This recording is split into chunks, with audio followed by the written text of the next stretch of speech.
अस्सलामु अलैकुम वरहमतुल्लाहि वबरकातुहू। अल्लाहुम्मा सल्लि अला मुहम्मद व अला आलि Muhammad. Senior anchor person journalist Imran Riyaz को गिरफ़्तार कर लिया गया है। बहुत बड़ा दहशतगर्द था, बहुत मुश्किल से, बड़ी मुश्किल से हाथ आया।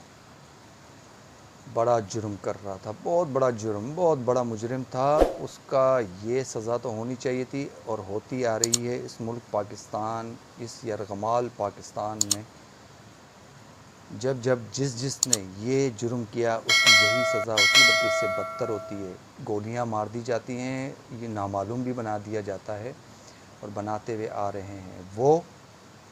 वो जिनकी इस मुल्क में बहुत बड़ा सिक्का चलता है, जिनकी मर्ज़ी के फ़ैसले होते हैं, वो जिन्होंने इस मुल्क को यरगमाल बनाया हुआ है, हाईजैक किया हुआ है। मुल्क पाकिस्तान की आज़ादी के बाद फ़ौरन वो जब चाहे जिसको चाहे उठा लें, जिसको चाहे हुकूमत दे दें, जिसकी चाहे हुकूमत गिरा दें, जब चाहे जो चाहे वो कर सकते हैं, वो करते आ रहे हैं। क्योंकि इस मुल्क को आज़ादी के फ़ौरन बाद उन्होंने ही यरगमाल बनाया है। अंग्रेज़ों से तो आज़ादी हमें मिल गई है। अंग्रेज़ों की आज़ादी के बाद अंग्रेज़ों ने अब हमारे मुल्क दुश्मन पड़ोसियों के साथ मिलकर ऐसी साजिश खेली है, ऐसा सिस्टम बनाया है, ऐसा निज़ाम बनाया है कि जिसकी वजह से मुल्क पाकिस्तान ना कभी आज़ाद था, ना कभी आज़ाद हो सका है। उनसे तो आज़ादी मिल गई है। उन्होंने इदारों में बैठी हुई ऐसे ऐसे फ़िरौन, ऐसे ऐसी काली भेड़ें, मुफादी मुनाफिकों को छोड़ा हुआ है, ऐसे ज़मीर फ़रोशों को छोड़ा हुआ है, जिन्होंने इस मुल्क की आवाम को यरगमाल बनाया रखा है, ग़ुलाम बनाए रखा है। और इस मुल्क में जब चाहे जैसे चाहे अपने आकाओं के इशारे पर वो फ़ैसले हो जाते हैं। इनके ख़िलाफ़ कोई भी नहीं जा सकता। जो जाएगा, जब जब जिसने हक सच इंसाफ की बात की, इनके ख़िलाफ़ जिसने भी आवाज़ बुलंद की, उसकी सज़ा इमरान रियाज़ की सज़ा जैसी होगी, इमरान ख़ान की सज़ा जैसी होगी। इमरान ख़ान भी तो यही कहता आ रहा था, इमरान ख़ान ने भी तो यही गुस्ताखी की, यही गुनाह किया कि उनकी आँखों में आँखें डाल के कह दिया, not do more, absolutely not. Imran Khan की यही तो सज़ा है। मुल्क पाकिस्तान को ख़ुददार और ख़ुद मुख्तियार बनाने जा रहा था, मदीने की रियासत बनाने जा रहा था, और वो नहीं चाहते।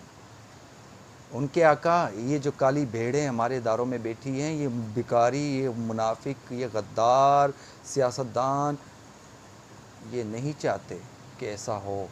अगर ऐसा हो जाए तो मुल्क पाकिस्तान के जो हर बशर, हर निज़ाम, हर सिस्टम, हर इदारा उनकी ग़ुलामी में अब तक है, वो ग़ुलामी से आज़ाद ना हो जाए। मुल्क पाकिस्तान तरक्की कर जाए, मुल्क पाकिस्तान आज़ाद हो जाए, अपने फ़ैसले करे, ख़ुददार ख़ुद मुख्तियार हो जाए, तो उनसे तो आज़ाद हो गया। उनसे आज़ाद हुआ तो इन काली भेड़ों की दुकानें बंद हो गई, इन मुनाफिक, मुफादी, भिखारी सियासतदानों की दुकानें बंद हो जाएंगी। जो मुल्क पाकिस्तान को सियासत, जो आते इक़्तिदार में इसलिए कि मुल्क पाकिस्तान को लूटा जाए, इन आकाओं के मुल्क में जाके पैसे ट्रांसफ़र किए जाए, ये उनके पैसों की सेफ्टी हिफाजत से इनके ख़ानदानों को, इनके बच्चों को रखते हैं।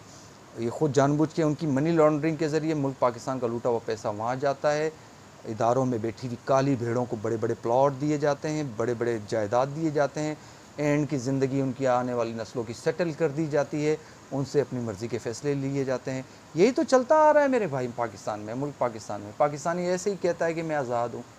कायद आज़म बेचारा भी, हमारे कायद आज़म मोहम्मद अली जिन्ना, जिसने कुर्बानियाँ दी हैं, जिसने जद्दोजहद करके मुल्क पाकिस्तान को हिंदुओं से, अंग्रेज़ों से आज़ाद कराया, वो भी अब सोच रहा होगा, दुख कर रहा होगा, अफसोस कर रहा होगा कि मैं तो सोच रहा था मैंने मुल्क पाकिस्तानी को आज़ाद कर दिया, पाकिस्तानी मुसलमानों को आज़ाद कर दिया, ये तो उससे भी बदतर ग़ुलामी की ज़िंदगी जी रहे हैं। और हम जीते आ रहे हैं। महंगाई, गुर्बत इस हद तक ले आया, गरीब ख़ुदकुशियों पे लेके आ गए हैं। कहाँ महंगाई चली गई, इदारे बिकने जा रहे हैं मेरे भाई। हमारे एटम बम जिस पे उछलते कूदते आ रहे हैं, वो एटम बम भी महफूज नहीं है। हम तो कह रहे थे इनके हाथों में महफूज होगा। वो भी जब चाहे जैसे चाहे वो कर लें।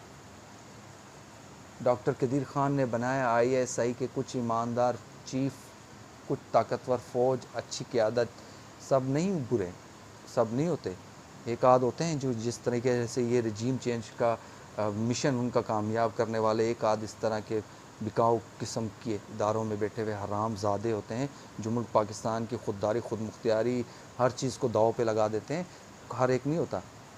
वो तो मियाँ साहब की हुकूमत भुट्टो के दौर में एटम बम बन चुका था, मियाँ साहब की हुकूमत थी उस टाइम, मियाँ साहब की हिम्मत नहीं हो रही थी जब इंडिया ने एटमी तजुर्बा किया। उसके बाद प्रेशर आ गई, पाकिस्तानियों की तरफ से प्रेशर आ गया, आर्मी उस टाइम की अच्छी क़यादत आर्मी के अंदर बैठी थी, उन्होंने प्रेशर डाला, जनाब ये तो करना है, दुश्मनों ने कर दिया, अब तुम्हारा भी है। अमेरिका बोलता रहा नहीं नहीं, लेकिन वो प्रेशर में आके वो एटमी तजुर्बा पाकिस्तान ने कर लिया, ना चाह कर भी उस टाइम की हुकूमत ने कर दिया था। एटम बम तो बन चुके हैं, एटम बम के मालिक नहीं हैं। जब तक इदारों में काली भेड़ों के ख़िलाफ़ हमारे पाकिस्तानी खड़े नहीं होंगे, इनके ख़िलाफ़ नहीं खड़े होंगे, मुनाफिक ग़ुलामों, भिखारियों, करप्ट सियासतदानों के ख़िलाफ़ जब तक नहीं खड़े होंगे, हम आज़ाद नहीं हैं। हमारी आने वाली नस्लें इससे बदतर ज़िंदगी जीने जा रही है। मैं तुम्हें अब लिख के दे दूँ, हमारे इदारे बिकने जा रहे हैं, कुछ भी कर सकते हैं, किसी हद तक भी जा सकते हैं, ये किसी हद तक भी जा सकते हैं। और यही दुश्मन चाहता है कि बुरा हाल कर दिया जाए पाकिस्तानियों के, पाकिस्तानी अपने इदारों के ख़िलाफ़ खड़े हो जाएं, फ़साद बरपा हो, यही चाहते हैं। और यही मिशन अब चलता हुआ आ रहा है। इमरान रियाज़ ने इसकी निशानदी की थी, काली भेड़ों के ख़िलाफ़ बोला था, हक सच की बात कर दी थी जो इमरान ख़ान ने की। इमरान ख़ान की हुकूमत गिरा दी गई, इससे पहले भी होता आया है, होता रहेगा, होता जाएगा जब तक इनकी मनमानियाँ चलती रहेंगी, इन काली भेड़ों के ख़िलाफ़ जब तक हम खड़े नहीं होंगे। मेरा मुतालबा है सुप्रीम कोर्ट, आला अदलिया से, आर्मी चीफ से, कानून नाफिज करने वाले इदारों से फ़ौरन इमरान रियाज़ को रिहा किया जाए। हमारी ज़बानों को ताले लगाने की कोशिश करोगे, एक इमरान रियाज़ नहीं, लाखों इमरान रियाज़ खड़े हो जाएंगे। अब तुम्हारी टक्कर जो है वो इमरान रियाज़ तुम्हें पहले भी बता चुका है, किसी जंगल के आए हुए या जाहिल किस्म के तबके से नहीं, पहाड़ों से आए हुए नहीं, दिमाग से खाली पटवारियों से नहीं, ज़ेबरों से नहीं, तुम्हारी टक्कर इस टाइम पढ़े लिखे तबके से है। पढ़ा लिखा तबका फ़साद नहीं चाहता, ना फ़साद करता है, लेकिन उसको हर तरीका वो आता है जिससे तुम्हें हर दफ़ा ज़रब लगेगी और बहुत ख़तरनाक ज़रबें लगेंगी तुम्हारे किरदार को, तुम्हारी इज़्ज़त व बका को, ईवन के तुम्हारा जीना महाल कर दिया जाएगा। मौत से कोई नहीं डरता। अल्लाह ने एक दफ़ा मार जब लिखी गई, अल्लाह पाक ने उसी दिन हमें मारना है। मरेंगे हक सच की राह में मरेंगे, हम एक शहीद की मौत मरेंगे। आप लोग कितने इमरान रियाज़ को पकड़ोगे, कितनों को मारोगे? बस कर दो, जो तुमने किया है, जो मनमानियाँ हैं वो बंद कर दो, अब नहीं चलेगी। आप ख़बरदार, जो तुम लोगों ने ये गलत फ़ैसले किए हैं इसको सीधा, इसको सुधारो। अब जो बिकेगा, जो करप्शन करेगा, जो मुफादी फ़सादी गद्दार, अब उनका जीना हराम करेंगे हम इंशाअल्लाह। इस मुल्क पाकिस्तान में अब ऐसे अशराफिए की सज़ा बहुत संगीन होगी और हम करने जा रहे हैं। हमारी ये मिशन है, इस मिशन को हम इंशाअल्लाह कामयाब करेंगे। अब तुम बाज़ आ जाओ, इससे पहले कि तुम्हारे साथ बहुत बुरा हो। अल्लाह पाक इस मुल्क पाकिस्तान का हामी और नासिर हो। इस मुल्क पाकिस्तान को मुफादी, फ़सादी, गद्दार और इदारों में बैठे हुए काली भेड़ें, ज़मीर फ़रोशों से महफूज रखे। मुल्क पाकिस्तान का हामी और नासिर हो। पाकिस्तान ज़िंदाबाद।